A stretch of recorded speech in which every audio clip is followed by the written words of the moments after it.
10వ తరగతి పరీక్షలు రాస్తున్నటువంటి విద్యార్థులకు సెకండ్ సెషన్కి స్వాగతం. ఈ యొక్క సెషన్లో we will discuss paper 2. It is very toughest paper compared to paper 1 because paper 1 has our own experiences based chapters, but whereas paper 2 it is purely history and civics based chapters.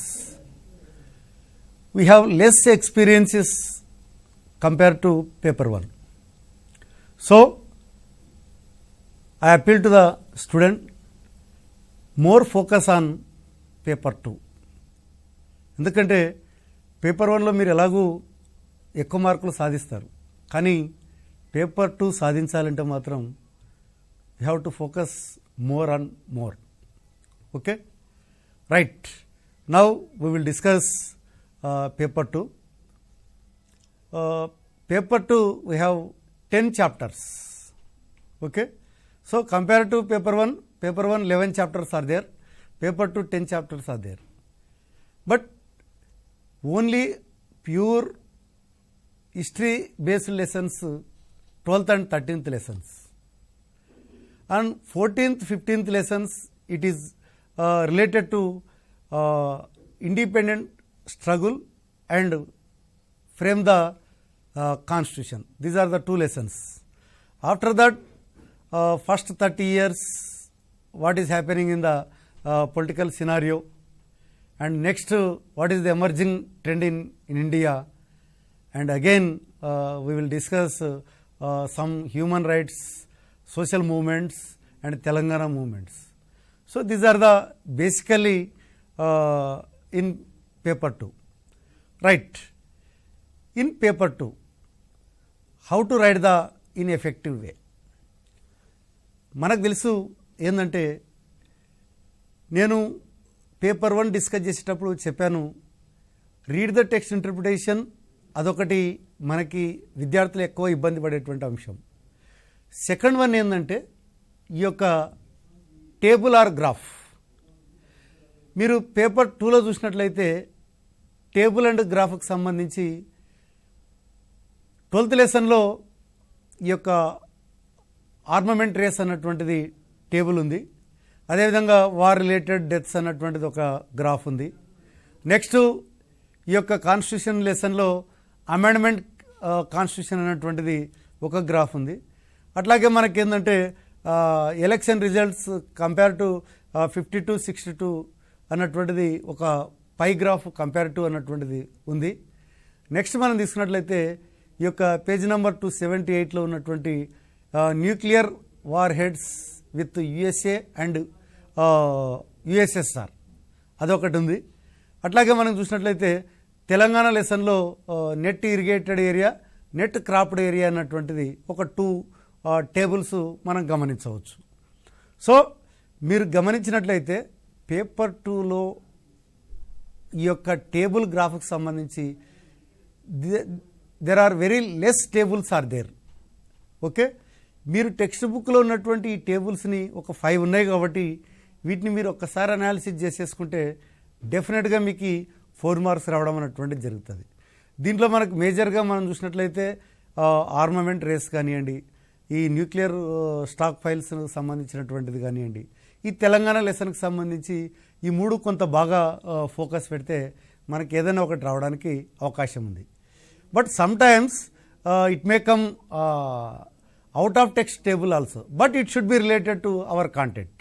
Okay, ఇస్తారు కానీ అది మన content రిలేటెడ్గా ఉన్నటువంటిది tables మాత్రమే రావడానికి అవకాశం ఉంది.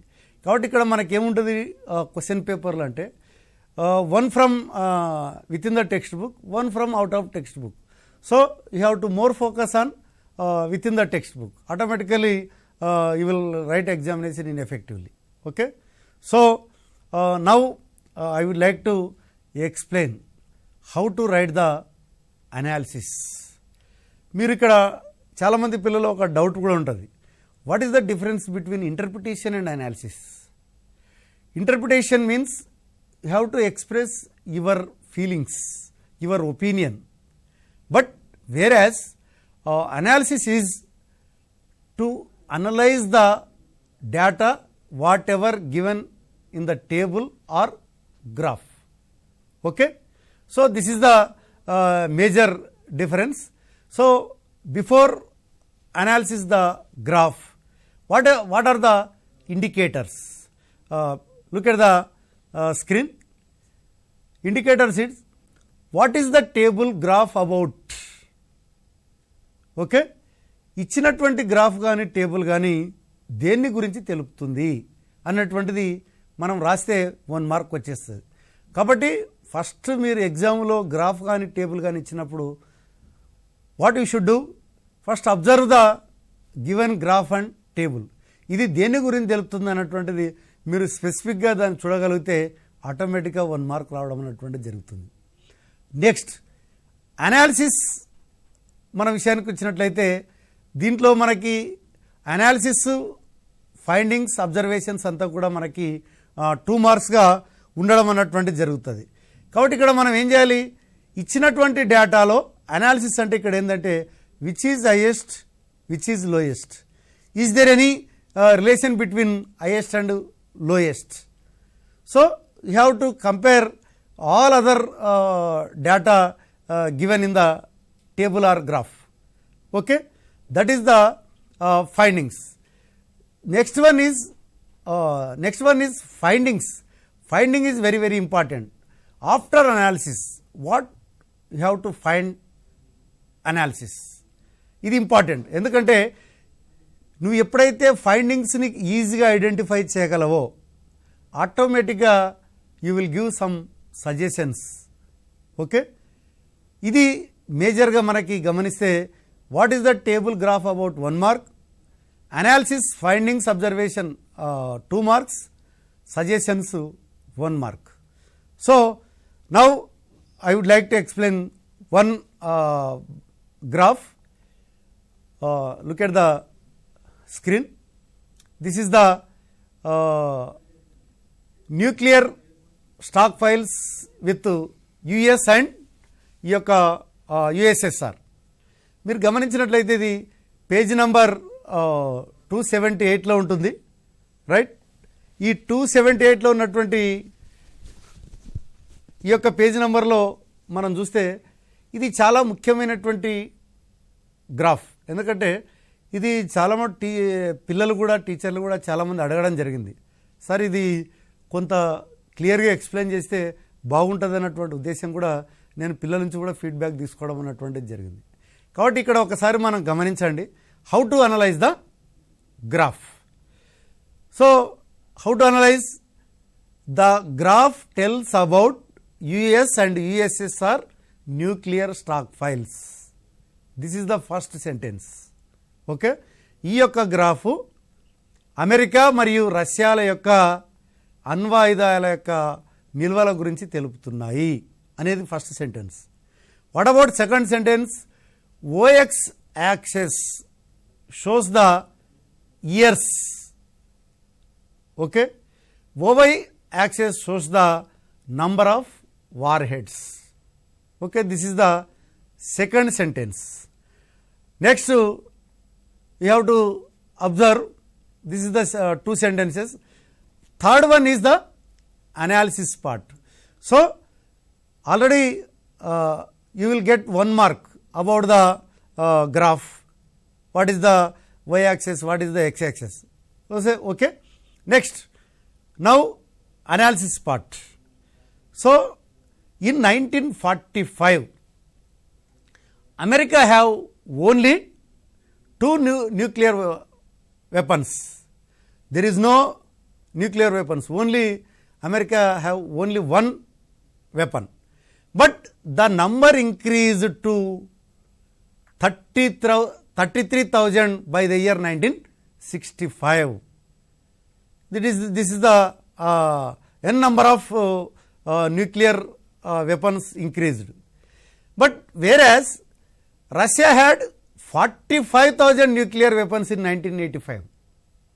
సో నువ్వు గమనించు ఒకసారి 1965కి అమెరికా దగ్గర 33 ఉంటే 1985కి వచ్చేటప్పటికి రష్యా దగ్గర 45 ఉన్నాయి.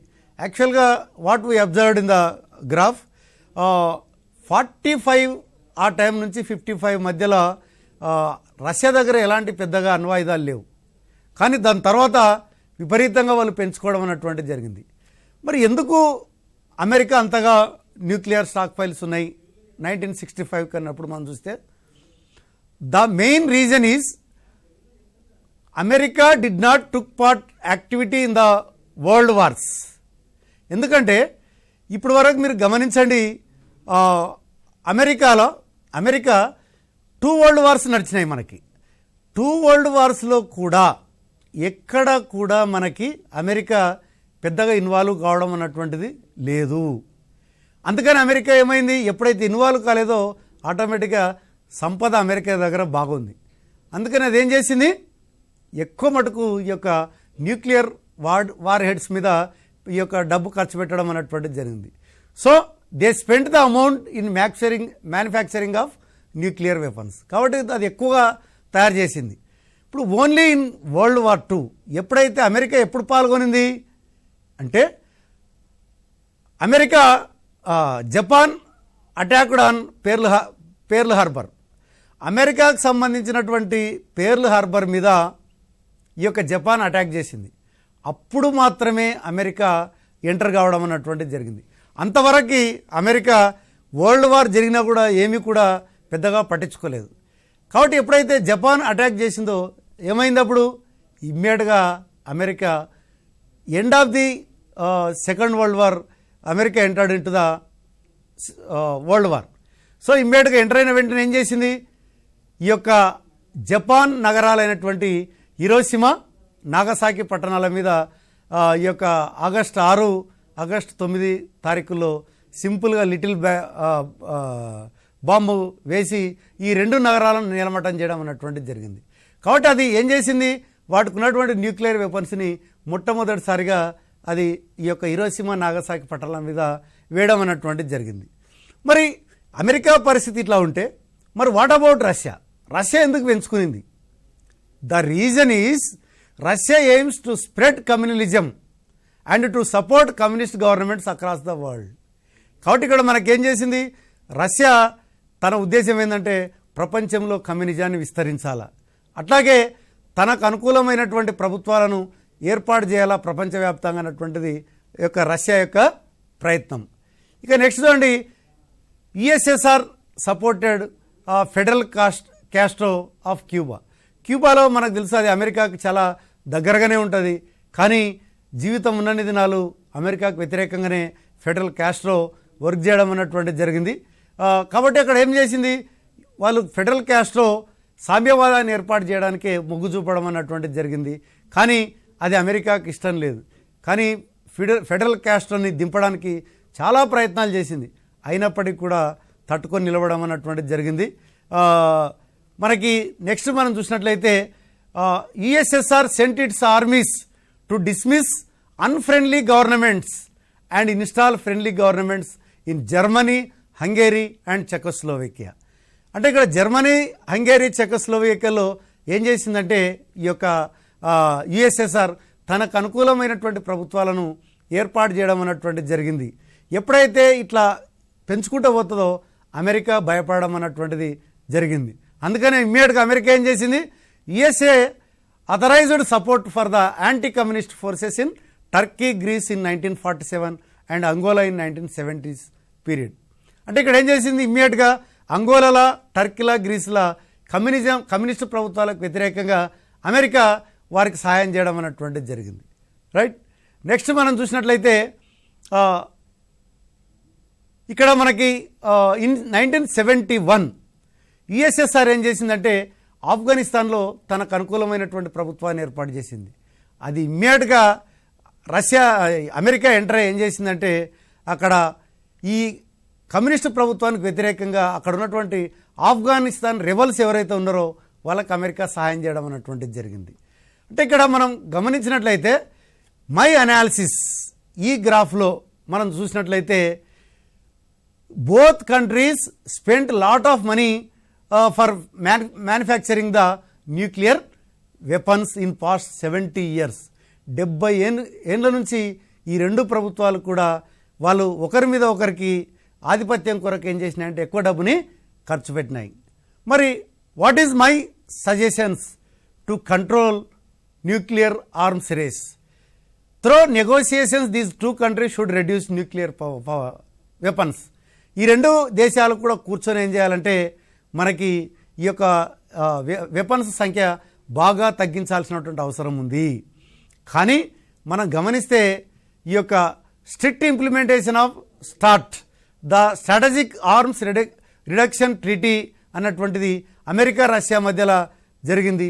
దీంట్లో దాదాపు 80% స్ట్రాటజిక్ న్యూక్లియర్ వెపన్స్ని తగ్గించడం అన్నటువంటిది జరిగింది. కానీ ఇప్పటికీ ఇంకా బాగా తగ్గించాల్సినటువంటి అవసరం ఉంది. అట్లాగే not to interfere in the matters of the third world countries and support development activities in these countries. అంటే ఇక్కడ మనం ఆలోచించాల్సి ఏంటంటే అయ్యా మీరు న్యూక్లియర్ వెపన్స్ మీద ఖర్చు తగ్గించుకొని ఈ యొక్క థర్డ్ వరల్డ్ కంట్రీస్ ఏవైతే ఉన్నాయో ఆ కంట్రీస్లో అభివృద్ధి చెందుతున్నటువంటి దేశాలు ఏవైతే ఉన్నాయో ఆ దేశాల్లో అభివృద్ధి కొరకు ఆ డబ్బును ఖర్చు పెడితే ప్రపంచం అంతా కూడా మిమ్మల్ని మెచ్చుకుంటారన్నటువంటిది కన్క్లూజన్లో చెప్పడం అన్నటువంటిది జరిగింది.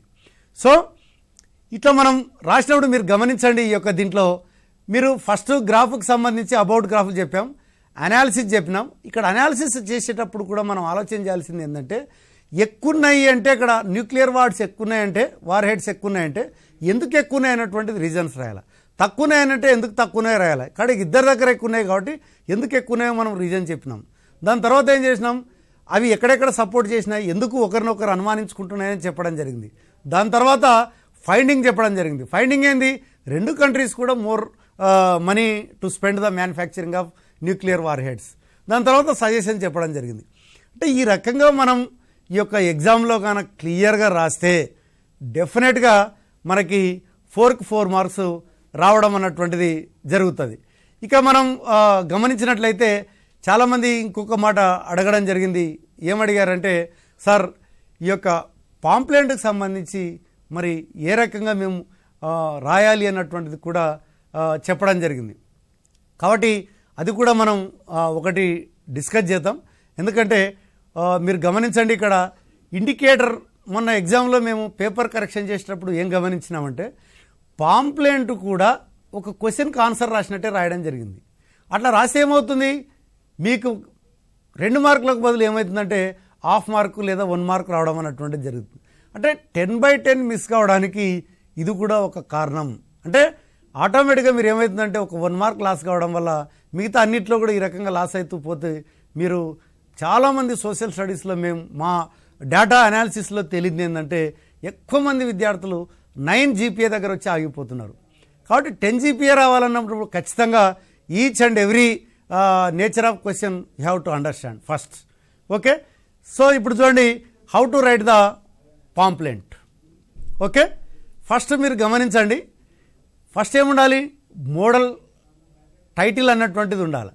టైటిల్ మనం చూసినాం, టైటిల్ కూడా ఎట్లా ఉండాలంటే ఇట్ షుడ్ బి అట్రాక్టివ్. ఎందుకు ఎక్కువ మందిని ఆకర్షించేటట్టు ఉండాలి. నెక్స్ట్ ఇంట్రడక్షన్ ఆర్ పర్పస్, అసలు నువ్వు ఎందుకు ఈ పాంప్లెంట్ను తయారు చేయాలనుకుంటున్నావు, what is the purpose of to prepare a pamphlet, right. Next analysis reasons. ఇక్కడ మనం గమనించాల్సింది ఏంటంటే మనం పాంప్లెంట్ తయారు చేసేదే ఒక ఇష్యూ మీద ప్రజలను చైతన్యవంతులను చేయడానికి మనం ఈ యొక్క పాంప్లెంట్ అన్నటువంటి తయారు చేస్తున్నాం. కాబట్టి మనం ఆ ఇష్యూ అన్నప్పుడు ఆటోమేటిక్గా రీజన్స్ అన్నటువంటివి డెఫినెట్గా వస్తాయి. దాని తర్వాత ఏంటంటే ఆ ప్రాబ్లం నుంచి మనం ఏం ప్రాబ్లం ఫేస్ చేస్తున్నాం అన్నటువంటిది మళ్ళీ మనం ప్రాబ్లమ్స్ కూడా రాయాల్సినటువంటి అవసరం ఉంది. అట్లాగే మనకేం చేస్తున్నాం, చివరికి అప్పీల్, నువ్వు పబ్లిక్కి ఏం అప్పీల్ ఇవ్వదలుచుకున్నావు అన్నటువంటిది అప్పీల్ ఆర్ కన్క్లూజన్లో రాయాల్సి ఉంటుంది. అట్లాగే మనకేంటంటే left side you have to right number of copies, right side name of the publisher. కాబట్టి ఇక్కడ ఈ రకంగా మనం రాసినప్పుడు ఏమవుతుందంటే డెఫినెట్గా మీకు 2 మార్క్స్ రావడానికి అవకాశం ఉంది. యాక్చువల్గా అయితే మనకి ఇది దీంట్లో ఏ రకమైనటువంటి దాని మీద పాంప్లెంట్ అడగడానికి అవకాశం ఉంది. ఎందుకంటే పేపర్ 2లో మరి ఏమేమి పాంప్లెంట్ రావడవచ్చు అన్నటువంటిది కూడా మనం గమనించాలి. ముఖ్యంగా మనం చూసినట్టయితే ఏదైతే ఎన్నికల కమిషన్ పాఠంలో ఉన్నటువంటి 16th లెసన్లో ఉన్నటువంటి ఒక మంచి రాజకీయ నాయకుని ఎన్నుకోవాలనుకున్నప్పుడు ప్రజలు వాళ్ళని చైతన్యవంతులను చేయడానికి ఒక ఏది పాంప్లెంట్ తయారు చేయండి అని అడగడానికి అవకాశం ఉంది. అట్లాగే మనకి చూసినట్లయితే బహుళ పార్టీ వ్యవస్థ ఉంటే దేశంలో మనం ఎటువంటి ప్రాబ్లమ్స్ ఫేస్ చేస్తున్నాం అన్నటువంటిది కూడా అడగడానికి అవకాశం ఉంది. నెక్స్ట్ ఈ యొక్క పర్యావరణానికి సంబంధించినటువంటి దానికి కూడా ఈ యొక్క అడగడానికి అవకాశం ఉంది. రైట్, ఇప్పుడు మనకి ఫోన్ కాల్స్ రిసీవ్ చేసుకుందాం. ఈ మిడిల్ పీరియడ్లో మనం మరిన్ని విషయాలు డిస్కస్ చేద్దాం. ఎందుకంటే మీ యొక్క అనుమానాల నివృత్తి కూడా చేయాల్సినటువంటి అవసరం ఉంది కాబట్టి ఓకే. మనకి యాక్చువల్గా అయితే చెప్పాలంటే మేము ఇక్కడికి వచ్చే ముందు కూడా ప్రీవియస్ క్వశ్చన్ పేపర్లను కూడా అనాలిసిస్ చేయడం అన్నటువంటిది జరిగింది. మీరు గమనించినట్లయితే ఇది గత పబ్లిక్ పరీక్షల్లో దీనికి సంబంధించినటువంటి ప్రశ్న రావడం అన్నటువంటిది జరిగింది. మరి వెస్ట్ ఏషియన్ కాన్ఫ్లిక్ట్స్ అన్నటువంటివి మనం చూసినట్లయితే ఇది మనకి అరబ్బులకు మన ఇజ్రాయెల్ యూదులకు వచ్చినటువంటి సంఘర్షణనే ఈ యొక్క వెస్ట్ ఏషియన్ కాన్ఫ్లిక్ట్స్. మరి ఇది ఎందుకు వచ్చింది అని మనం చూసినట్లయితే ఈ యొక్క పాలస్తీనా అన్నటువంటిది ఇటు క్రైస్తవులకి అటు యూదులకు కూడా పవిత్రమైనటువంటి స్థలం. అందుకనే దాన్ని హోలీ ల్యాండ్గా పిలవడం అన్నటువంటిది జరిగింది. వాగ్దాత్వ భూమి అన్నటువంటిది కూడా చెప్పడం జరిగింది. మరి ఎందుకు మనం చూసినట్లయితే ప్రపంచంలో ఉన్నటువంటి యూదులందరూ కూడా ఎక్కువ మటుకు మనకి ఇజ్రాయెల్లో నివసించేటువంటి వాళ్ళంతా కూడా యూదులు. కాబట్టి ఇక్కడ ప్రపంచంలో ఉన్నటువంటి యూదులంతా కూడా ఏకమై పాలస్తీనా కేంద్రంగానే మనం ఇక్కడే అందరం నివసించాలన్నటువంటి ఉద్దేశంతోనే వాళ్ళు ఆల్రెడీ ఒక ఉద్యమం కూడా తీసుకొచ్చినారు. దాన్నే జియోనిస్ట్ ఉద్యమం అని కూడా పిలవడం అన్నటువంటిది జరిగింది. కాబట్టి ఇక్కడ మనం చూసినట్లయితే పాలస్తీనాలో ఉన్నటువంటి వాళ్ళేమో అరబ్బులు, కానీ పవిత్రమైనటువంటి స్థలమేమో యూదులది అది. కాబట్టి ఇప్పుడు క్రైస్తవులకి అది పవిత్ర స్థలమే, యూదులకి పవిత్ర స్థలమే. కాబట్టి ఇజ్రాయెల్ యూదులు ఏం చేసినారంటే మరి పాలస్తీనాను ఆక్రమించుకోవడం అన్నటువంటిది జరిగింది. ఇది ఇజ్రాయెల్లో భాగమే అని చెప్పి వాళ్ళు చెప్పడం జరిగింది. కానీ పాలస్తీనాలో ఏమైందంటే మనకి యాసర్ అరాఫత్ అరబ్బులు ఏం చేసినారు, ఈయన యొక్క నాయకత్వంలో వాళ్ళు మాకు ప్రత్యేకమైనటువంటి దేశం కావాలని చెప్పి కోరడం అన్నటువంటిది జరిగింది. కానీ అది ఇజ్రాయెల్ మాత్రం అంగీకరించడం లేదు. దీని వెనుక కూడా ఏంటంటే అభివృద్ధి చెందినటువంటి దేశాలు కొంతవరకు కొంత ఇజ్రాయెల్కి సపోర్ట్ చేయడం, కొన్ని అరబ్ దేశాలు ఈ యొక్క పాలస్తీనాకు సపోర్ట్ చేయడం అన్నటువంటిది జరుగుతూ ఉంది. కానీ అది ఇప్పటికి కూడా మనకి పూర్తి స్వాతంత్రం పాలస్తీనాకి ఇవ్వలేదు. అదొక పరిశీలక హోదాగానే పెట్టడం జరిగింది. కానీ వాళ్ళు పూర్తి దేశంగా మాత్రం కోరుతున్నారు. మరొక ఫోన్ కాల్ వస్తుంది, చూద్దాం. హలో హలో చెప్పు బాబు, ఎక్కడి నుంచి? వికారాబాద్ సార్. నాది ఏ district? Vikarabad sir. Vikarabad. Okay, చెప్పు బాబు. నీ పేరు? సార్ పేరు పేరు చంద్రసేనారెడ్డి. చంద్రసేనారెడ్డి. సార్. ఓకే, చెప్పు బాబు. చంద్రసేనారెడ్డి. ఓకే ఓకే, చెప్పు. డౌట్ ఏంది చెప్పు బాబు. Proxy war sir. About proxy war. Explain about proxy war. Okay, అది మనకి ఏమంటారు, ఇది అమెరికా అండ్ రష్యా మధ్యలో వచ్చినటువంటి ప్రాక్సీ వార్. అది ప్రచ్ఛన్న యుద్ధానికి సంబంధించినటువంటిది. కానీ ఇది కూడా మనం చూసినట్లయితే ఈ ప్రాక్సీ వార్ అన్నటువంటిది గమనించినట్లయితే ఇక్కడ మనం ఏంటంటే అమెరికా రష్యా మీరు బాగా గమనించండి, ఎక్కడ కూడా ప్రత్యక్ష యుద్ధానికి దిగలేదు. వాళ్ళ దగ్గర ఉన్నటువంటి డబ్బు ప్లస్ న్యూక్లియర్ వార్ హెడ్స్ ఇవన్నీ ఉండడం వల్ల వాళ్ళు ఏం చేసినారంటే అభివృద్ధి చెందుతున్నటువంటి దేశాల్లో వాళ్ళు ఏం చేశారు, వాళ్ళ యొక్క సిద్ధాంతమైనటువంటి కమ్యూనిజాన్ని ప్రమోట్ చేయడానికేమో రష్యా ప్రయత్నం చేసింది. అదేవిధంగా ప్రజాస్వామ్యాన్ని విధానం ప్రవేశపెట్టి పెట్టుబడిదారి విధానాన్ని వీళ్ళు ప్రోత్సహించారు. అదేవిధంగా రష్యా మాత్రం కమ్యూనిజంలో సామ్యవాదాన్ని ప్రోత్సహించేటువంటి ప్రయత్నం చేసినారు. కాబట్టి ఇక్కడ ఇది మాటల యుద్ధంగా మిగిలిపోయింది, కానీ రియల్గా చెప్పాలంటే వాళ్ళు ఎక్కడ కూడా ఫేస్ టు ఫేస్ తలబడలేదు. కాబట్టి ఇక్కడ ఏం చేసినారంటే ప్రపంచాధిపత్యం కొరకు మాత్రమే వాళ్ళు ప్రయత్నం చేసినారు. They wanted to dominate the world. కాబట్టి ఇక్కడ బోత్ కంట్రీస్ కూడా ఇవి ఏం చేసినాయి, ఒకరికొకరు ఆధిపత్యం వహించాల. ఎస్పెషల్లీ వాళ్ళు ఏం చేసినారంటే థర్డ్ వరల్డ్ కంట్రీస్ మీద వీళ్ళు ప్రయత్నం చేయడం అనేటువంటిది జరిగింది. Okay, thank you. ఇంకొక ఫోన్ కాల్ వస్తుంది, తీసుకుందాం. Hello hello sir. చెప్పమ్మా, మీకేం కావాలి, డౌట్ చెప్పు. 20వ శతాబ్దం గురించి. ఓహో, 20th సెంచరీ. అమ్మ, మీకు 12th లెసన్లో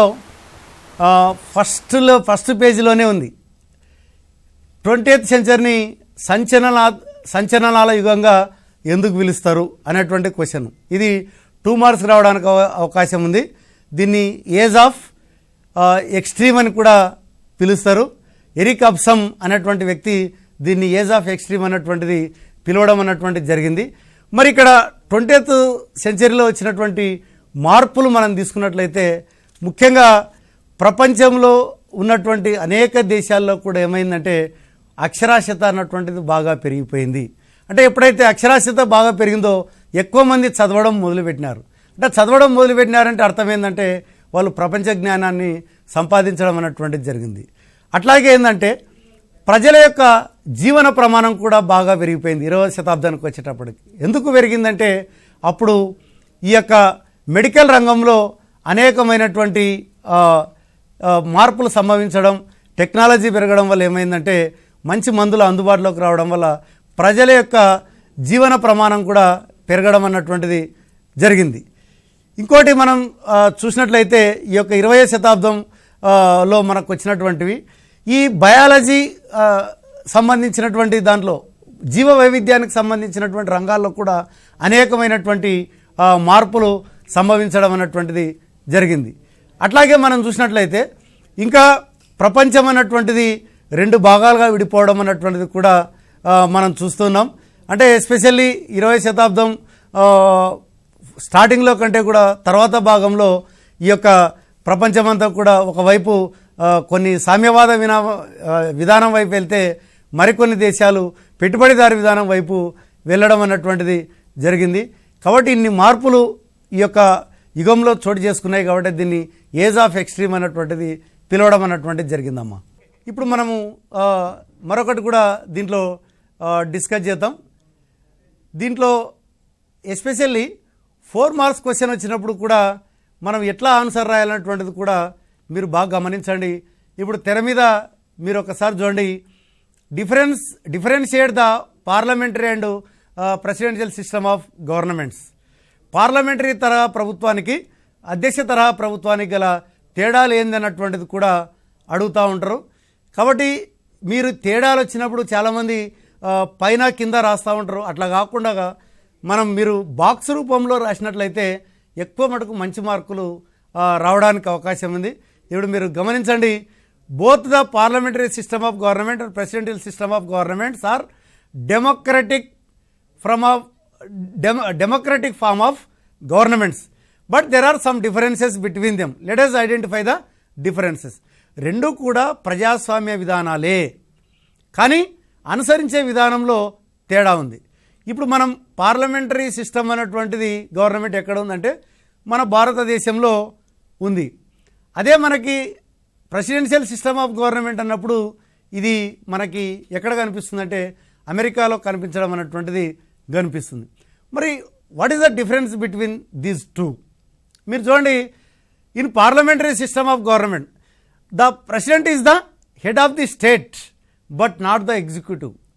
మన భారతదేశంలో కూడా భారతదేశం యొక్క అధినేత, ప్రథమ పౌరుడు అధినేత ఎవరంటే అధ్యక్షులే, కానీ ఆయనకి వాస్తవంగా అధికారాలు ఉండవు, నామమాత్రపు అధికారాలు మాత్రమే ఉంటాయి. అదేవిధంగా the president is the chief head of the executive. కానీ అధ్యక్ష తరహా ప్రభుత్వంలో అన్ని అధికారాలు కూడా ఈ యొక్క అమెరికా అధ్యక్షునికే ఉండడం అన్నటువంటిది జరుగుతుంది. ఇండియాలో మనం చూసినట్టయితే the president has nominal powers, నామమాత్రపు అధికారాలు మాత్రమే ఉంటాయి. ఏదో అప్పుడప్పుడు మాత్రమే, చాలా అత్యవసర పరిస్థితుల్లో మాత్రమే అధ్యక్షునికి కొంత ఎక్కువ అధికారాలు రావడం అన్నటువంటిది జరుగుతుంది. The president has real power, మొత్తం అధికారాలన్నీ కూడా అమెరికాలో ఈ యొక్క అధ్యక్షునికే ఉండడం అన్నటువంటిది జరుగుతూ ఉంది.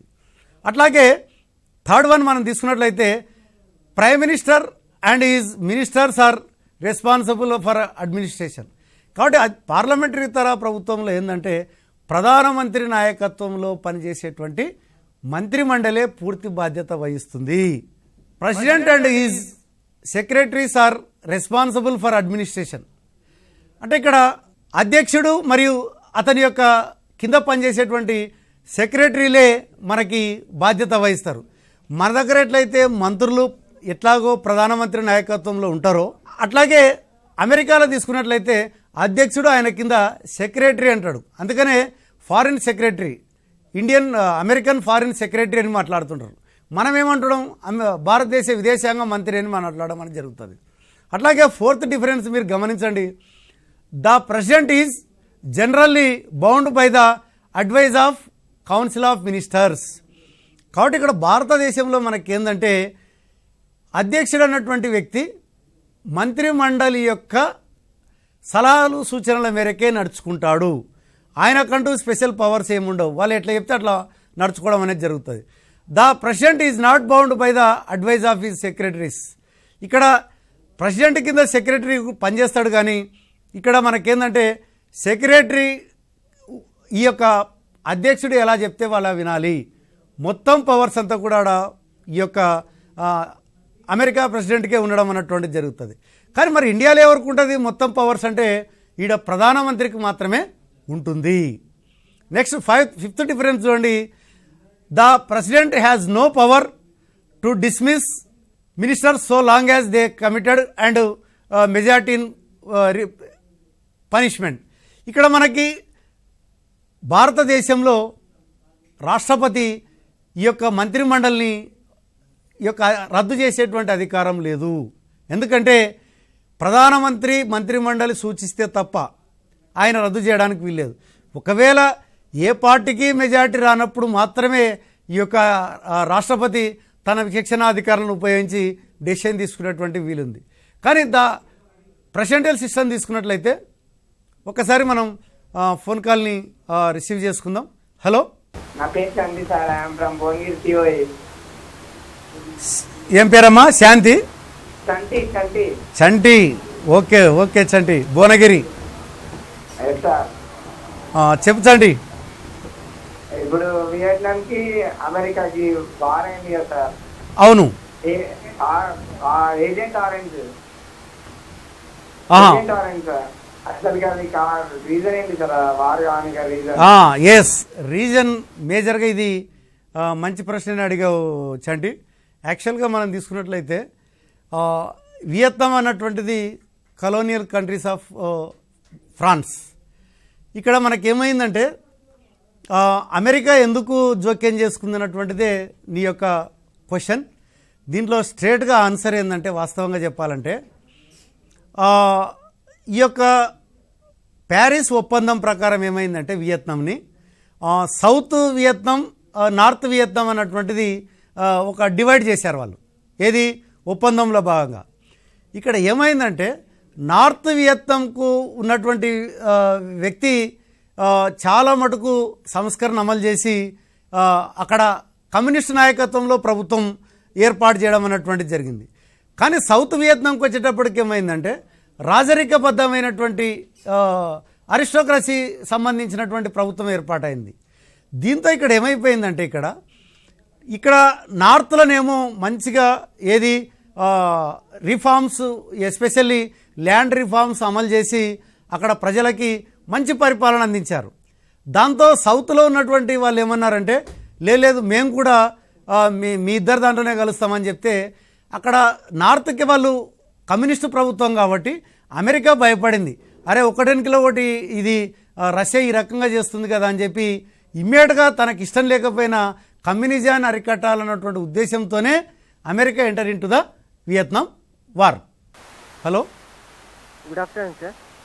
గుడ్ ఆఫ్టర్నూన్ అమ్మా. కొంచెం గట్టిగా మాట్లాడమ్మా, వాయిస్ స్లో వస్తుంది. Sir my name is N Charan. Charan, Warangal rural district. ఎక్కడమ్మా?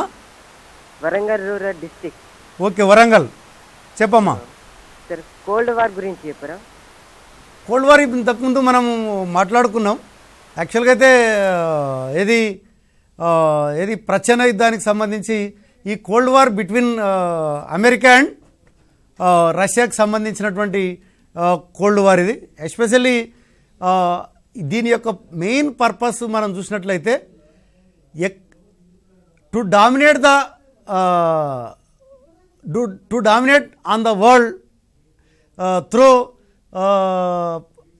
Fear, through the implement the sum financial assistance. అంటే ఇక్కడ ఏంది, ఏదో రకంగా దేశాలకు సహాయం చేయడం, అదేవిధంగా మనకి ఏ రకంగా కొంత వాళ్ళకి ఆయుధాలు సప్లై చేయడం, ఇవన్నిటితో ఏం చేసినారంటే వాళ్ళు ప్రపంచంలో ఒక రకమైనటువంటి అన్అఫీషియల్ వార్ని క్రియేట్ చేశారు వాళ్ళు. ఎవరు? America and Russia. కాబట్టి ఇక్కడ ఈ ఇద్దరు కూడా ఏం చేసినారంటే ఇది ఒక రకంగా చెప్పాలంటే అన్ఐడెంటిఫైడ్ వార్ అన్నట్టు. చూడడానికి ఏమీ ఉండదు కానీ ప్రతి విషయంలో వీళ్ళు జోక్యం చేసుకుంటూ ఉంటారు. ఇప్పుడు మీరు చూస్తూ ఉంటారు అమెరికాకు సంబంధించి ఇప్పుడు మనం గమనిస్తున్నాం. ఇప్పుడు మనకి పాకిస్తాన్కి ఏదైనా ఒకటి వచ్చిందంటే చాలు ఇమ్మీడియట్గా అమెరికా దాంట్లో జోక్యం చేసుకోవడం అన్నటువంటిది జరుగుతుంది. కానీ అవసరం లేదు. కానీ ఎందుకు జోక్యం చేసుకుంటుంది? డామినేట్ చేయాలి. భవిష్యత్తులో ఈ దేశాలు మళ్ళీ నా మాట వినవేమో అన్నటువంటిది చూస్తూ ఉంటారు. కాబట్టి ఈ యొక్క కోల్డ్ వార్ అన్నటువంటిది ఇది నిరంతరం కొనసాగుతూ ఉంది. కానీ ఈ మధ్య కాలంలో మనం గమనించినట్లయితే 1991 తర్వాత యుఎస్ఎస్ఆర్ డిజాల్వ్ అయ్యి అనేకమైనటువంటి కంట్రీలు ఏర్పడిన తర్వాత ఇప్పుడు ఓన్లీ పోలార్ వరల్డ్ అన్నటువంటిది రావడం జరిగింది. అంటే అమెరికా మాత్రమే ఇప్పుడు ప్రపంచంలో ఎక్కువగా డామినేట్ చేస్తుంది. మనం చూస్తున్నాం ఈ మధ్య కాలంలో కొద్దిగా చైనా కూడా కొంత అమెరికాకు పోటీగా చేసేటువంటి ప్రయత్నాలు జరుగుతూ ఉండడం మనం రీసెంట్గా చూస్తున్నటువంటి అంశం. ఓకే, ఇప్పుడు మనం దీనికి వచ్చేద్దాం. ఏది ప్రెసిడెన్షియల్ సిస్టమ్ ఆఫ్ దానికి వచ్చినప్పుడు దీంట్లో చూడండి, మనకి president can dismiss any secretary at any time. ఇప్పుడు తన కింద పనిచేసేటువంటి సెక్రటరీని ఈ యొక్క విదేశాంగ మంత్రులను ఎప్పుడైనా తీసేయచ్చు ఆయనకి ఇష్టం లేకపోతే. ఇక్కడ మన దగ్గర ప్రెసిడెంట్ తీసేయలేడు. కానీ ప్రధానమంత్రి సూచన మేరకు రాష్ట్రపతి ఎవరినైనా తొలగించే అధికారం రాష్ట్రపతికి వస్తుంది. కానీ ఎవరు సూచించాలా? ప్రధానమంత్రి మాత్రమే సూచించాలా. రైట్, మనం నెక్స్ట్ ఫోన్ కాల్ రిసీవ్ చేసుకుందాం. హలో. Hello sir. చెప్పు sir. Russian revolution and emergency period గురించి సార్. రష్యన్ రెవల్యూషనా? ఓకే. యాక్చువల్గా మనకి రష్యన్ రెవల్యూషన్లో మనం తీసుకున్నట్లయితే రష్యా కూడా ఈ యొక్క ఫస్ట్ వరల్డ్ వార్లో ఏది మన మిత్ర దేశాల తరపున పాల్గొనడం అన్నటువంటిది జరిగింది. కానీ ఇది వార్ నడుస్తున్నటువంటి క్రమంలోనే 1917లో అక్కడ ఏమైందంటే రష్యాలో జార్ చక్రవర్తులు రష్యాని పరిపాలించడం అన్నటువంటిది జరుగుతూ ఉంది. ఈ జార్ చక్రవర్తులు చాలా నిరంకుశంగా రష్యాను పరిపాలించడం అన్నటువంటిది జరిగింది. దాంట్లో భాగంగా ఏమైపోయిందంటే రష్యాలో పరిస్థితి ఇటు యుద్ధంలో రష్యా పాల్గొనడం వల్ల ఆర్థిక పరిస్థితి క్షీణించింది. ప్లస్ వాళ్ళకి రైతులకి తినడానికి తిండి లేని పరిస్థితి ఉంది. ఇలాంటి పరిస్థితుల్లో వాళ్ళు ఏం చేసినారంటే మొత్తం 10,000 మంది మహిళలు ఈ యొక్క రష్యాలో సెయింట్ పీటర్స్బర్గ్ నుంచి వాళ్ళు ఊరేగింపుగా వెళ్ళడం జరిగింది. వాళ్ళ నినాదం ఏంటంటే మాకి రొట్టె కావాలి, శాంతి కావాలి. అంటే వాళ్ళకు పీస్ అండ్ బ్రెడ్ మీదనే వాళ్ళు పోరాటం చేసినారు. దాంతో ఏమైపోయిందంటే ఈ యొక్క వీళ్ళు జార్ చక్రవర్తి సైన్యాన్ని పంపడం జరిగింది దీన్ని అంచమని చెప్పి. కానీ సైన్యం వాళ్ళు ఏం చేశారంటే వాళ్ళు అంచకపోగా ఈ ఉద్యమకారులతోని చేయి కలిపి ఏం చేసినారంటే వాళ్ళు కూడా కలిసిపోయినారు. దాంతో జార్ చక్రవర్తి ఏం చేసినాడంటే చేసేది లేక ఈ యొక్క దేశం నుంచి పారిపోవడం అన్నటువంటిది జరిగింది. దీన్నే మనము ఈ యొక్క 1917 విప్లవం అన్నటువంటిది చెప్పడం జరిగింది. దాని తర్వాత దీన్ని ఫిబ్రవరి విప్లవం అంటారు, దాని తర్వాత అక్టోబర్ విప్లవం అనేది కూడా మరొకటి వస్తుంది. మనం కాబట్టి ఈ 2 విప్లవాలు రష్యాలో జరిగినటువంటి ముఖ్యమైనటువంటి విప్లవాలు. ఇక మరొక ఫోన్ కాల్ వస్తుంది, ఒకసారి రిసీవ్ చేసుకుందాం. హలో, గుడ్ ఆఫ్టర్నూన్ బాబు. ఎక్కడి నుంచి అమ్మా? సంగారెడ్డి. ఓకే, చెప్పమ్మా. పేరు? కార్తికేయ. చెప్పమ్మా. Question: How can we say that India is federal polity? Yes, ఇది కూడా మనకి దీంట్లో మనం చూసినట్లయితే ఇండియా సమాఖ్య దేశమైనటువంటిది ఎట్లా చెప్పగలుగుతావు అన్నటువంటిది నువ్వు అడుగుతున్నావు. మనకి మన భారతదేశంలో మనం తీసుకున్నట్లయితే ఏకకేంద్ర లక్షణాలు ఉన్నాయి, సమాఖ్య లక్షణాలు కూడా both are there, but how can we say federal India is a federal country? ఇక్కడ మీరు చూసినట్లయితే ఫెడరల్ అన్నటువంటిది దీంట్లో మనం చూసినట్లయితే డ్యూయల్ పవర్స్ ఉంటాయి, మనకి డ్యూయల్ గవర్నమెంట్స్ ఉంటాయి. మనం గమనిస్తే ఇక్కడ మీకు ద్వంద్వ ప్రభుత్వాలు ఉంటాయి, డ్యూయల్ గవర్నమెంట్స్. అంటే ఇక్కడ ఏముంటుంది, స్టేట్లో గవర్నమెంట్ ఉంటుంది, సెంట్రల్లో కూడా గవర్నమెంట్ ఉంటుంది.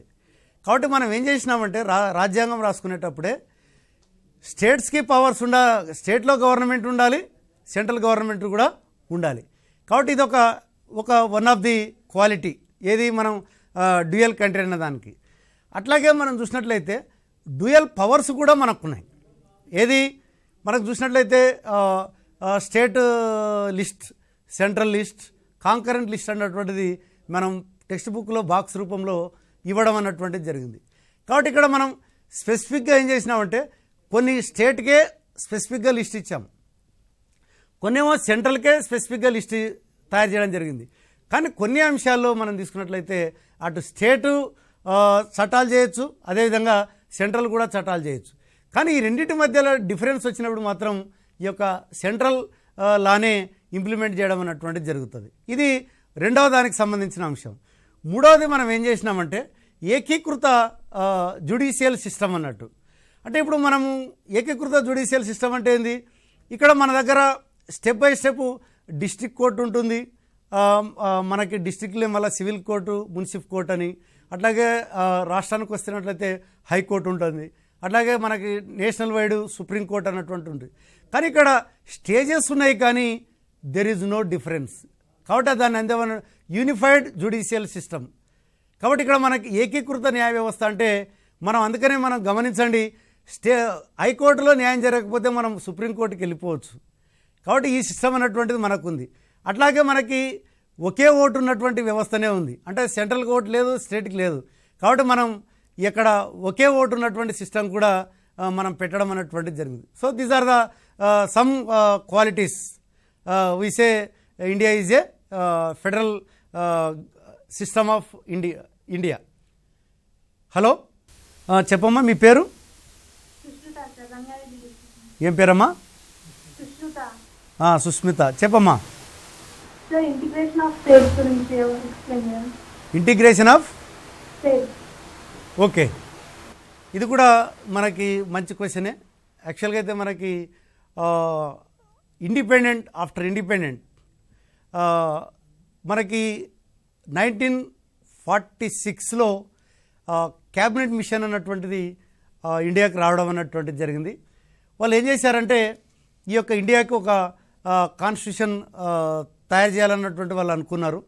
దాని తర్వాత కాన్స్టిట్యూషన్ కొరకు రాజ్యాంగ సభ ఏర్పడింది, మనకి స్వాతంత్రం కూడా ఇవ్వడం అన్నటువంటిది జరిగింది. సరే, అదంతా కూడా మళ్ళీ హిస్టరీ. అది దీనికి సంబంధించి మనం స్పెసిఫిక్గా చూసినట్లయితే 1947లో మనకి బేస్డ్ ఆన్ రిలీజియన్ 2 కంట్రీస్ ఎప్పుడైతే విడిపోయినాయో వాళ్ళు పోతూ ఒక మాట అన్నారు, ఈ ప్రిన్సిలీ స్టేట్స్ అన్నటువంటివి మనకు ఉన్నాయి కాబట్టి మీరు ఎక్కడ ఇష్టం ఉంటే అక్కడ జాయిన్ కావచ్చు అని అన్నారు. అంటే పాకిస్తాన్లో అయినా వెళ్ళిపోవచ్చు, లేదంటే ఇండియాలో అయినా మీరు ఉండవచ్చు అన్నటువంటిది ఒక ఫ్రీడమ్ ఇచ్చి వెళ్ళారు.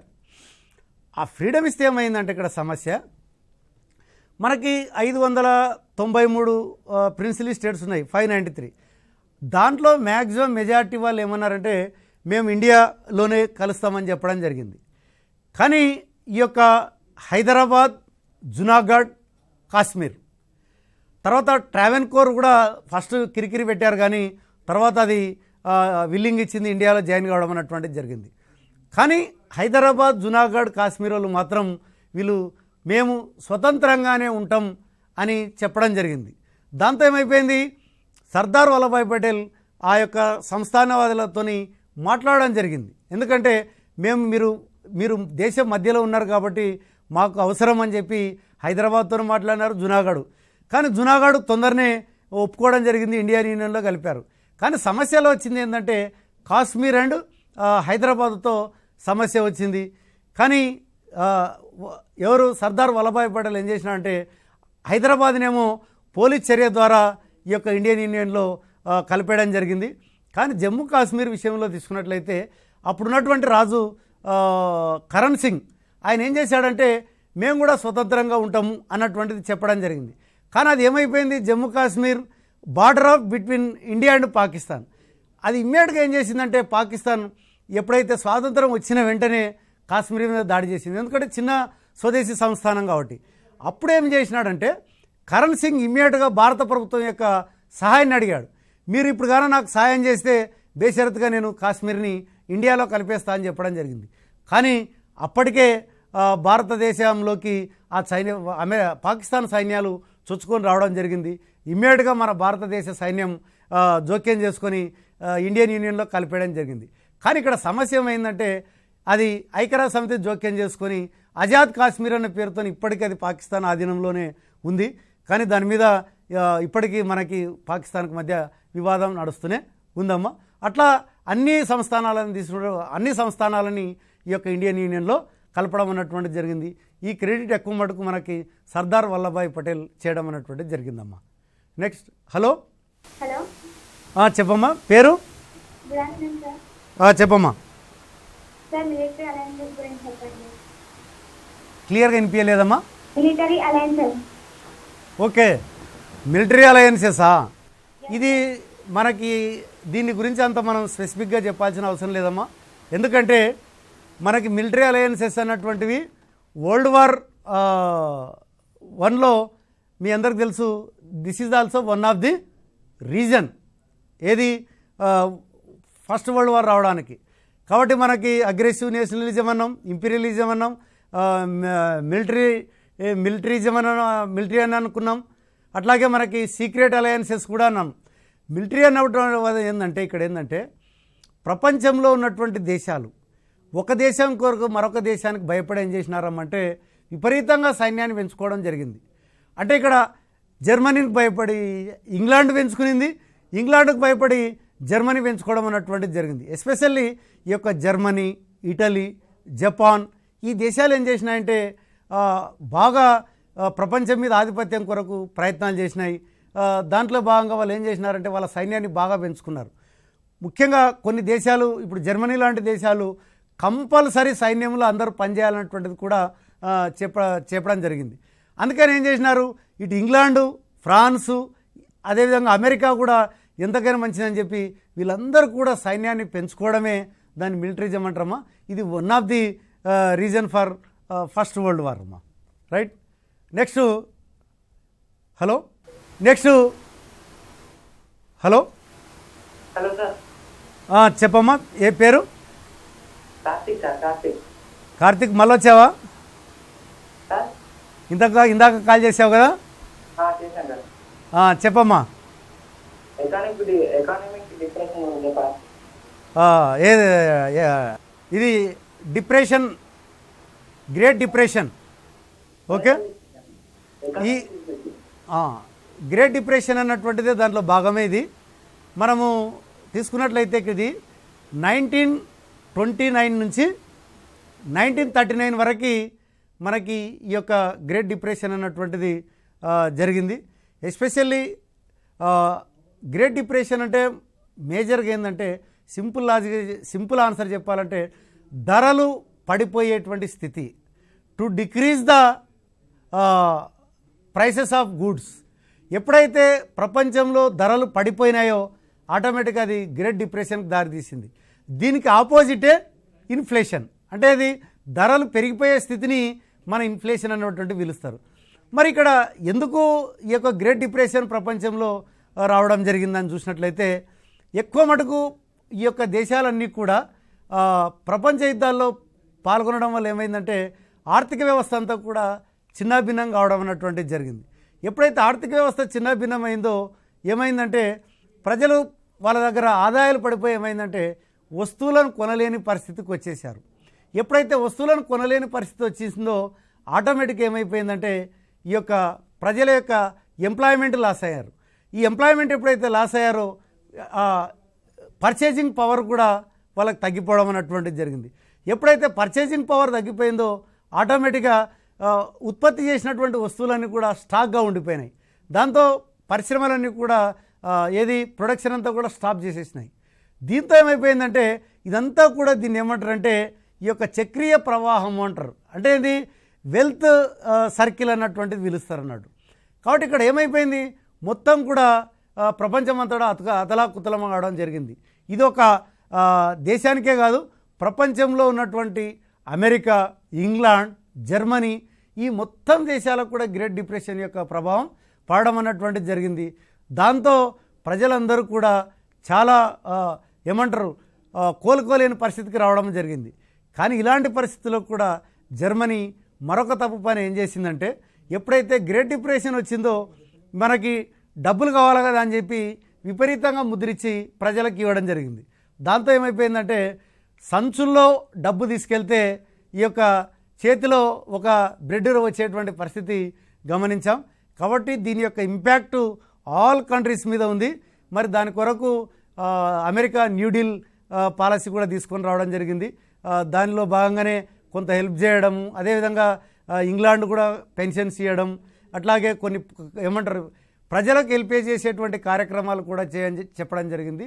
ఈ యొక్క జేఎం కీన్స్ కూడా ఏమని చెప్పడం జరిగిందంటే ఎవరైతే ఈ యొక్క ప్రజలకు వస్తువుల మీద ఎక్కువ మటుకు డబ్బు ఇచ్చి కొనుగోలు శక్తి పెంచినట్లయితే మళ్ళీ ఆర్థిక వ్యవస్థ గాడిలో పడుతుందని చెప్పి జేఎం కీన్స్ కూడా చెప్పడం అన్నటువంటిది జరిగింది. ఇదంతా కూడా చాలా చాలా పెద్ద టాపిక్ బాబు. ఇది గ్రేట్ డిప్రెషన్ అనేటువంటిది చాలా డీటెయిల్గా మనం మాట్లాడాల్సినటువంటి అవసరం ఉంది. రైట్, ఇంకా మీకు కావాల్సిన టెక్స్ట్ బుక్లో చాలా క్లియర్గా ఉంది, ఒక్కసారి దాన్ని చదువు బాబు. Hello hello sir. చెప్పమ్మా, పేరు sir Rajender.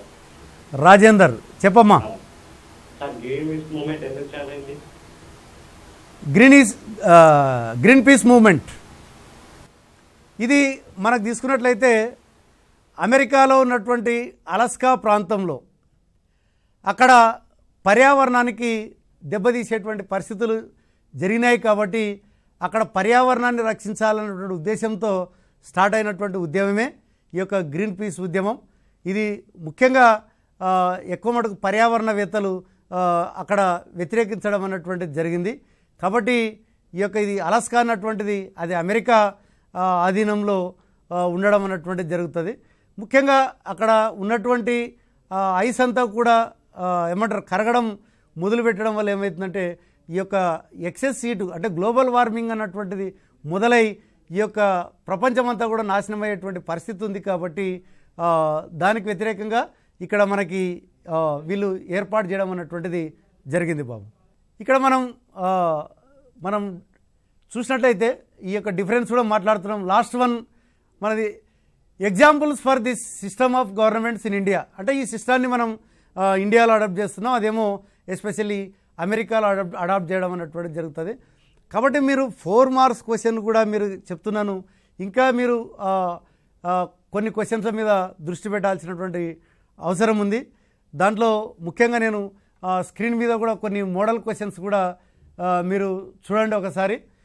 Right about the possibilities of amendment to Indian constitution, give suggestions, examples and judgements of courts on it, explain the impact of the world wars, explain about challenges faced by the independent India, analyse the reasons that led to the first and second world wars. అట్లాగే మనం చూసినట్లయితే gentlemen agreement అన్నటువంటిది కూడా తెలంగాణ మూమెంట్లో అది కూడా ఇంపార్టెంట్కి సంబంధించిందే. Next మనం చూసుకున్నట్లయితే ఇంకా అతి ముఖ్యమైనటువంటి క్వశ్చన్ ఏంటంటే explain relations between India and Pakistan, explain relations between India and China కూడా చాలా ఇంపార్టెంట్ క్వశ్చన్స్. వీటిని కూడా మీరు చూసుకునేటువంటి ప్రయత్నం చేయండి. ఇంకా మీరు గమనించినట్లయితే మనకి 2 మార్క్స్ క్వశ్చన్స్ కూడా ఎస్పెషల్లీ సజెషన్స్కి సంబంధించినటువంటి క్వశ్చన్స్ మీరు గమనించండి. ఇప్పుడు what are the reasons for failure of league of nations, ఇది one of the reason for second world war. Okay, కాబట్టి ఇది కూడా ఇంపార్టెంట్, 2 మార్క్స్కి ఇంపార్టెంటు. అట్లాగే what are the terms of the treaty of Versailles, right the reasons for success of land reforms in China, ఇది కూడా చాలా ఇంపార్టెంటే. Right the impact of oil extraction on ecosystem, ఇది మనకి 13th లెసన్లో ఏది నైజీరియాకి సంబంధించి ఉంది. ఇది 2 టైప్స్ ఆఫ్ క్వశ్చన్స్ రావచ్చు దీంట్లో. ముఖ్యంగా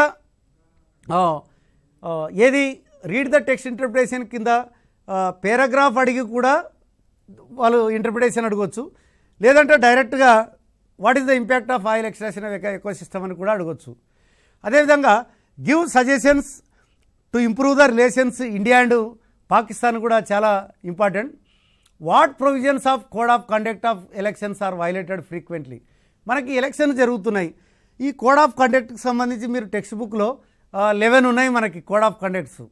వాటిని మీరు బాగా చూసుకోండి, ఎందుకంటే అవి డైరెక్ట్గా క్వశ్చన్ ఎగ్జామ్లో అడగడు. ఇప్పుడు మీరు చూడండి, what provisions of code of conduct of elections are violated frequently అంటే తరచుగా ఎలాంటి ఏ కోడ్ ఆఫ్ కండక్ట్ని వైలేట్ చేస్తుంటారు. ఎస్పెషల్లీ ఎక్కువ మనం చూస్తుంటాం to distribute the money gift and violate the ఏది 100 మీటర్స్ కంటే లోపల వచ్చి ప్రచారం చేయడం, అట్లాగే ఆఫ్టర్ ఏది ప్రిస్క్రైబ్డ్ టైం తర్వాత కూడా వాళ్ళు ప్రచారం చేయడం. కాబట్టి ఇవన్నీ కూడా కొన్ని మీరు ప్రిపేర్ చేసుకుంటే ఏమవుతుందంటే ఈజీగా రాయొచ్చు. Prepare a pamphlet on eradication of caste discrimination, ఇది కూడా ఇంపార్టెంటే, ఎందుకంటే ఇది మనకి కాన్స్టిట్యూషన్ లెసన్లో డైలాగ్ బిట్వీన్ ఏది అంబేద్కర్ గురించి మాట్లాడేటప్పుడు అక్కడ ఇది ఏది అన్టచబిలిటీ అండ్ క్యాస్ట్ డిస్క్రిమినేషన్ అన్నటువంటిది 2 చేస్తూ ఉంటాం. కాబట్టి ఇది కూడా ఒకసారి మీరు బాగా ఒకసారి చూసుకోండి. అట్లాగే prepare a pamphlet on the, okay ఒక ఫోన్ కాల్ వస్తుంది, ఒకసారి మనం తీద్దాం. హలో, చెప్పమ్మా. శ్రీనివాస్ చెప్పండి సార్. సార్, ఈ రష్యన్ ప్యాటర్న్ ఆఫ్ కమ్యూనిజానికి చైనా ప్యాటర్న్ ఆఫ్ కమ్యూనిజానికి తేడా ఏంటండి? పైగా రష్యన్ యూనియన్ డిస్యూనియన్ అవడానికి కూడా what are the factors that like to the disunion of Russia sir? ఇది మీరు అడిగినటువంటి క్వశ్చన్ చాలా డెప్త్ క్వశ్చన్, సారే అనుకుంటా మీరు అడిగింది. కానీ ఎక్కడ కూడా మన టెక్స్ట్ బుక్లో సార్ రెండింటికి డిఫరెన్స్ ఎక్కడ కూడా మనం అడగలేదు, ఎందుకంటే రష్యన్ రెవల్యూషన్ ఈజ్ డిఫరెంట్. అట్లాగే ఏది చైనా యొక్క ఫార్మ్ ఆఫ్ ది గవర్నమెంట్ అన్నటువంటిది ఇక్కడ సపరేట్గా మనం డిస్కస్ చేయడం జరిగింది. ఇక్కడ మనం ఏంటంటే ఈ యొక్క ఏది లెనిన్ గురించి మనము మాట్లాడడం అన్నటువంటిది జరిగింది. అదేవిధంగా ఇక్కడికి వచ్చేటప్పటికి మనం చైనా గురించి వచ్చేటప్పటికి సన్ యట్ సన్ మావో గురించి చెప్పడం అన్నటువంటిది జరిగింది. కాబట్టి ఇక్కడ సిద్ధాంతపరమైనటువంటి చూడడానికి 2 కమ్యూనిజమే, కానీ ఇక్కడ ఏమంటారు చాలా మటుకు రష్యాకి చైనాకి కొంత ఫార్మ్ ఆఫ్ గవర్నమెంట్లో చాలా డిఫరెన్స్ ఉన్నటువంటిది ఉంది సార్. అందుకనే మనకు చూడడానికి చైనా కమ్యూనిస్టు ప్రభుత్వమే అంటారు, కానీ అదంతా కూడా నియంతృత్వంతో కూడినటువంటి కమ్యూనిజం అన్నటువంటిది ఉంటుంది. కానీ కొంచెం రష్యా విషయానికి వచ్చినట్లయితే ఆ రకమైనటువంటి గవర్నమెంటు కాదు సార్. అక్కడ ఎన్నికలు జరుగుతాయి, కొంత పబ్లిక్ కూడా ఒపీనియన్కి ఎక్కువ స్కోప్ ఉంటుంది రష్యాలో. కానీ ఇక్కడ చైనాకు వచ్చేటప్పటికి ఏమవుతుందంటే పబ్లిక్ ఒపీనియన్కి ఏం పెద్దగా వాళ్ళు ఇంపార్టెన్స్ ఇవ్వరు. కానీ ఇక్కడ ఎన్నికలు కూడా ఎవరు కమ్యూనిస్టులుగా ఉండి వాళ్ళ దాంట్లో క్యాడెట్లు అంటారు, వాళ్ళ దాంట్లో ఉన్నటువంటి వాళ్ళకే ఇక్కడ ఓటింగ్లో పాల్గొనేటువంటి ఉంటుంది. అందుకని ఇప్పుడు చైనా అధ్యక్షుడు జీవితకాల అధ్యక్షుడిగా కూడా ఉండిపోవడానికి అవకాశం ఉంది. కానీ రష్యాలో అలాంటి పరిస్థితి లేదు సార్. అక్కడ ఎన్నికలు వచ్చినప్పుడల్లా అధ్యక్షులు మారేటువంటి పరిస్థితి ఉంది. కాబట్టి పేరుకు కమ్యూనిజం అయినప్పటికీ కూడా సిద్ధాంతపరమైనటువంటిది, అదేవిధంగా ఫామ్ ఆఫ్ ది గవర్నమెంట్ పరంగా తీసుకున్నట్లయితే రెండు దేశాలకు చాలా డిఫరెన్స్ అన్నటువంటిది మనం గమనించవచ్చు సార్. కాబట్టి ఇది పెద్ద పిల్లలకి అంత ఇంపార్టెంట్ ఏం కాదు సార్, మీరు అడిగినందుకు చెప్పడం జరిగింది. ఇప్పుడు మీరు గమనించండి, ఇక్కడ what qualities of Mahatma Gandhi do you like much and why, ఇది కూడా చాలా ఇంపార్టెంటు. ఎందుకంటే 2 మార్క్స్ క్వశ్చన్లో ఇది అడుగుతుంటారు. చాలామంది పిల్లలు ఏం రాస్తుంటారంటే వేగ్గా ఆన్సర్ రాస్తూ ఉంటారు. కానీ మీరు రాయాల్సింది ఏంటంటే ఈ రెండు రాయండి, ట్రూత్ అండ్ నాన్ వైలెన్స్. ఎందుకంటే మహాత్మా గాంధీ బతికి ఉన్నన్ని దినాలు కూడా ఈ రెండింటినే చెప్పడం జరిగింది, ట్రూత్ అండ్ నాన్ వైలెన్స్. అట్లాగే మనకి what qualities of doctor B R Ambedkar do you like more, ఇక్కడ కూడా మనం ఏంటంటే హార్డ్ వర్క్ అన్నటువంటిది అంబేద్కర్లో ఉన్నటువంటి గొప్ప లక్షణం. అట్లాగే రీడింగ్ హ్యాబిట్ అన్నటువంటిది కూడా మనకి అంబేద్కర్లో ఉన్నటువంటి గొప్ప లక్షణం, రైట్. ఇక మనం ఈ యొక్క 1 మార్క్ క్వశ్చన్స్ కూడా మీరు గమనించవచ్చు. ఒకసారి గమనించండి, అది కూడా important. Mention any 2 objectives of UNO. మనకి 4 ఉంటాయి కానీ 2 అన్నప్పుడు దయచేసి 2నే రాయండి. చాలామంది విద్యార్థులు ఏం చేస్తున్నారంటే తనకు తెలిసిన దానిలో 1 మార్కులో రాసేస్తున్నారు. దయచేసి క్వశ్చన్ టు ఆన్సర్ రాయండి, అప్పుడే మనకి మంచి మార్కులు వస్తాయి. Okay, right any two features of federal system. ఇందాక మిత్రుడు అడిగారు dual polity and separation of powers. మళ్ళొక ఫోన్ కాల్ తీసుకుందాం. Hello hello, good afternoon sir. Good afternoon అమ్మా. Sir, Indira Gandhi emergency period. Indira Gandhi emergency period ఇవన్నీ చెప్తున్నా కదా, చాలా ఎక్కువ టైం తీసుకున్నటువంటివి. సరే అడుగుతున్నా కాబట్టి 2K చెప్తాను. 1971లో ఇందిరాగాంధీ అధికారంలోకి వచ్చిన తర్వాత ఏమైందంటే మనకి అలహాబాద్ నుంచి ఇందిరాగాంధీ పోటీ చేయడం అన్నటువంటిది జరిగింది.